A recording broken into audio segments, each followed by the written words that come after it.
Ayun po, officially po ba, ano ng plano natin sa... As of now, yung 3x3, meron kami with SBP. Okay, so nag-coordinate kami ng SBP. Pinasa namin sa kanila kung tutuloy nila 3x3. Tutulong ang PBA. All out support din kung anong gusto nila. Baka may palabas din namin sa television. So nag-iintay lang kami. Tingnan natin after this Olympics kung anong plano ng SBP. Pero yung PBA 3x3 as of now naka-hold yun. Kasi nga inaano namin sa SPP, nag-usap na kami ni President Al Panlilio at si ED Erica na mag-uusap kami. Nag-uusap kami mga 3-4 months ago yung regarding sa 3x3. Kumbaga kung matutuloy po siya yung PBA, magiging supporter po. Oo, hindi.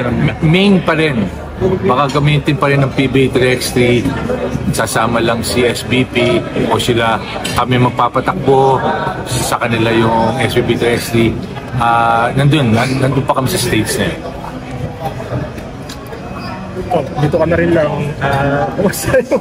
kamusta yung implementation ng 4-point play sa mga tune-up teams? Kamusta yung reception? Sa tune-up teams, hindi pa namin nakikita, pero sabi ng mga teams, naglatag na daw sila ng art para sa 4-point play. So, tingnan natin, bagong innovation natin, sana matuwa yung mga fans. Kasi nakita natin sa All-Star, pag nakakashoot ng 4-point, natutuwa eh. So, tingnan natin, sa bago natin innovation, at alam mo naman ng PBA, dynamic yan eh. So, sana magtutuloy-tuloy pa rin kung ano pang magandang maidudulot natin para sa basketball. Paano ba yung 4-point shot bali for this season, for this conference? For this season yun. Tingnan natin kung magiging successful, dire-diretso na yun. Kung hindi man, tingnan natin kung anong pwede natin gawin o pwede din mawala. So as of now, this season, may 4-point play tayo. 4-point. Kung paano po natin mag-gauge yung success ng 4-point play? Makikita natin. So All-Star naging successful eh. So tingnan natin kung dito sa ating season magiging successful. So All-Star, masaya yung mga tao, maganda. Nakita naman yung ginawa ni Bolik na naging 5-point play nga eh. Pero tingnan natin, di ba, nag-innovate na. Tingnan natin ito bago innovation. Tulungan nyo kami na supportahan to. Kung medyo may halo yung reaction, even sa coaches. Okay lang. Opinion nila yon, okay sa kanila yon.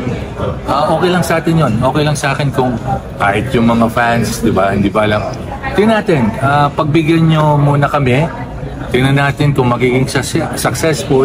Kung hindi, tingnan natin kung ano magagawa natin. Pwede tanggalin, pwede bagong innovation. So, subukan natin itong innovation natin. Kung mag-meeting kayo sa mga coaches, siyempre may mga kudo-kudo yan. Ano yung discussion? Sorry, wala ako kasi may meeting din ako. Sorry. Nandun si Deputy Eric Castro. Katulad ng sinabi ko, sa planning namin sa Japan, well represented, nandun lahat ng mga governors, walang kumontra, unanimous, nandun din ang PBA. So, sa tingin namin magandang innovation. Sa mga coaches, siyempre, merong may ayaw, merong may gusto. Okay lang yon kasi hindi pa nila nasusubukan eh. Subukan muna natin. Tapos tingnan natin kung maganda ba sa liga o hindi. Para magkaroon naman, katulad na sinabi ko, para magkaroon ng bagong innovation at tingnan natin kung sasaya mga fans.